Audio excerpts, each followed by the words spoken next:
Hey guys, how's it going? My name is Mo, and in this video I'm going to be running Forza Horizon 5 on the Radeon RX 580 to see what kind of performance we can get and if there are any ways we can improve the frame rates.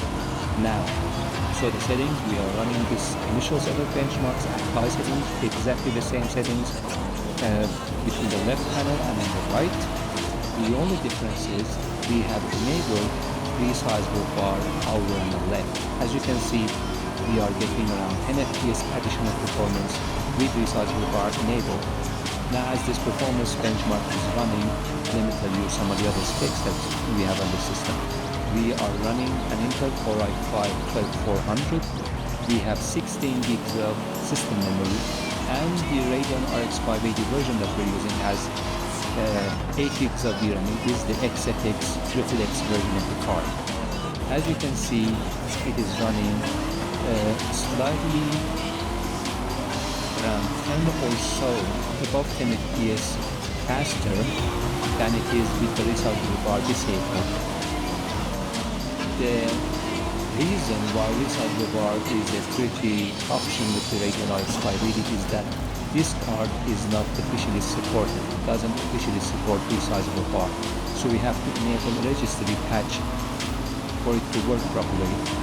Now you can look it up online. It is very easy to find and apply.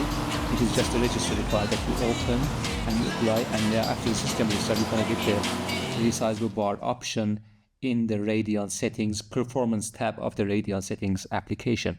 As you can see, with resizable bar we're getting 77, without it we were getting 64 on average. And this is kind of a worst case scenario for this game. This area of the game that is being benchmarked is very intensive, and this is a race which is doubly intensive. So in normal gameplay, if you're free roaming, or if you're in other areas of the game, even if you're racing, you're going to get significantly faster performance, as we're about to show you.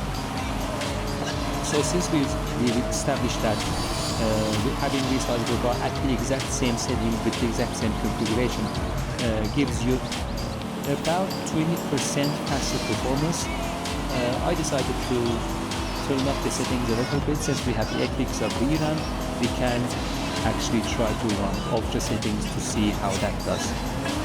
Now, the performance drop-off going from high to ultra is actually quite large. Even though I think the game itself is still perfectly playable and still quite smooth, it is very well optimized. I have to say that this game looks amazing, and it is running absolutely perfectly on this tier of hardware. This is actually an ultra. It was released way back in 2016, and look at how it looks and how it runs. It's quite amazing, I think. But if you want consistent performance everywhere you run this game, in every race, in every area, I think you should still stick to high settings with this card. It is perfectly playable.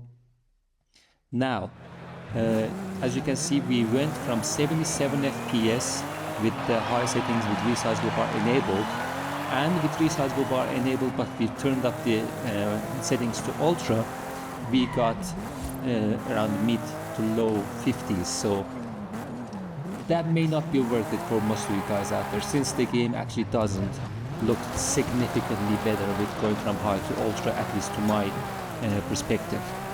We're running high. This is the actual gameplay. As you can see, going from the benchmark to this initial area of the game, we're getting around 100 FPS running high settings on the RX 580. I should also mention we have TAA enabled instead of MSAA. TAA looks a lot better. It removes almost all of the jaggers. The game looks significantly better with TAA enabled. Now, after we're done running the high performance run, we're going to have a look at the ultra settings. But I think if you watch the video to the end, you will agree with me that ultra settings, the performance drop with this hardware is not worth the added visual benefits, which I think are very minimal. And if you get to ultra settings, and if you even want to try extreme for some reason with this card, even though it has an 8 gigs of VRAM, it starts to struggle with 8 gigs of VRAM. You're gonna need above 8 gigs to get decent performance with extreme settings. So there you go, guys. Thanks for watching.